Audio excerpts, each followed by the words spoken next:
அனைத்து உரிமை குரல் நண்பர்களுக்கும் வணக்கம். வரலாற்றிலேயே இதுவரைக்கும் இந்த மாதிரி ஒரு அரசியல் கட்சி பண்ணதே கிடையாது அப்படின்ற அளவுக்கு நாம் தமிழ் கட்சியில் பார்த்தீங்கன்னா ஏகப்பட்ட சாதனைகள் இருந்துட்டு இருக்கு. இதில் ஒரு சாதனை தான் இந்த வீடியோவில் நம்ம பார்க்க போகிறோம். வாங்க பார்க்கலாம்.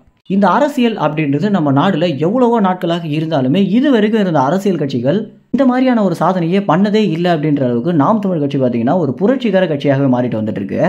பொதுவாகவே தமிழ்நாட்டில் இருக்கக்கூடிய மக்கள் நாம் தமிழ் கட்சியை ஒரு புரட்சிகர கட்சி அப்படின்னு தான் அழைச்சிட்டு வந்துட்டு இருக்காங்க. இதற்கு முதல் முக்கிய காரணமே தமிழ்நாட்டுடைய அரசாங்கம் தடை போடுற விஷயத்தை கூட துணிச்சலாக எதிர்த்து கேள்வி கேட்கக்கூடிய இடத்துல தமிழ்நாட்டிலேயே நாம் தமிழ் கட்சி மட்டும் தான் இருக்குது அப்படின்னும், மக்களுக்கு என்ன தேவையோ அதை உணர்ந்து அந்த விஷயத்தை செய்யக்கூடிய அரசியல்வாதியாக சீமான் தான் இருந்துட்டு இருக்காரு அப்படின்னும், மக்களுக்கு ஒரு பிரச்சனை அப்படின்னா உடனடியாக களத்தில் இறங்கி போராடுறதுக்கும் தயங்காமல் இருக்கக்கூடிய அரசியல்வாதியாக சீமான் இருக்கிறதுனால தான் நாங்கள் எல்லோருமே எங்களுடைய ஆதரவை சீமானுக்கு கொடுத்துட்டு இருக்கோம் அப்படின்னு காலங்காலமாக திமுகவுக்கும் அதிமுகவுக்கும் மாறி மாறி ஓட்டு போட்டுட்டு இருந்த மக்கள் கூட பார்த்தீங்கன்னா கருத்து தெரிவிச்சுட்டு வந்துட்டு இருக்காங்க.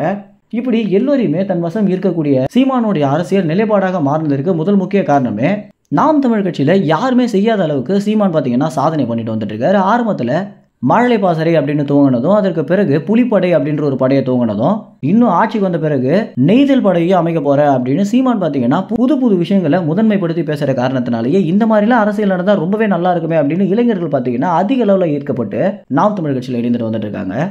இதுல நாம் தமிழ் கட்சி செய்திருக்கக்கூடிய முதல் முக்கிய சாதனை என்ன அப்படின்னு பாத்தீங்கன்னா, இந்த திருநங்கைகளை நாங்க மதிக்கிறோம் அப்படின்னு எல்லா கட்சிகளுமே சொன்னாலுமே அவங்கள ஒருத்தரை ஏதாவது ஒரு பதவியை கொடுத்து கட்சியில் வச்சிருக்காங்களா அப்படின்னு கேட்டீங்கன்னா நிச்சயமாக இல்லை அப்படின்னு தான் சொல்லணும். இந்த ஒரு விஷயத்தை தான் பார்த்தீங்கன்னா நாம் தமிழ் கட்சி அப்படியே மாற்றிருக்காங்க. மதுரையில் இருக்கக்கூடிய ஒரு பகுதியில் திருநங்கைகள் 2 பேருக்கு பார்த்தீங்கன்னா சீட்டும் கொடுத்து அதற்கு பிறகு நாம் தமிழ் கட்சியுடைய நிர்வாகிகளாகவும் சீமான் வச்சிருக்காரு அப்படின்ற ஒரு விஷயம் தான் இணையத்தில் அதிக அளவில் பேசப்பட்டு வந்துட்டு இருக்கு. திருநங்கைகளை மதிக்கிறோம், திருநங்கைகளுக்கு என்ன தேவையோ அதை பண்ணிட்டு வரோம், 2 பாலினத்திற்கும் சமமாக இவங்களையும் நாங்கள் நடத்துவோம் அப்படின்னு அரசாங்கம் என்னென்னவோ விதிமுறைகளை போட்டாலுமே இந்த மாதிரி ஒரு விஷயத்தை ஒருபடி மேலே போய் சீமான் பண்ணுவார் அப்படின்னு யாருமே எதிர்பார்த்திருக்க மாட்டாங்க.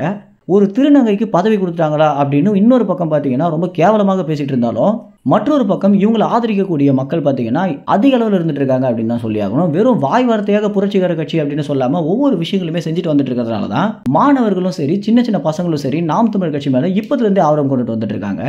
எங்களுக்கு 18 வயது நிரம்பி நாங்கள் போடுற முதல் ஓட்டே சீமானுக்காக தான் இருக்கும் அப்படின்னும் நிறைய பேர் பார்த்தீங்கன்னா தங்களுடைய மக்கள் கருத்துக்களில் பேசிட்டு வந்துட்டு இருக்காங்க. இந்த ஒரு தகவல் குறித்து என்ன நினைக்கிறீங்க அப்படின்ற உங்கள் கருத்துக்களை கமெண்ட்ஸ் தெரிவிங்க. நன்றி, வணக்கம்.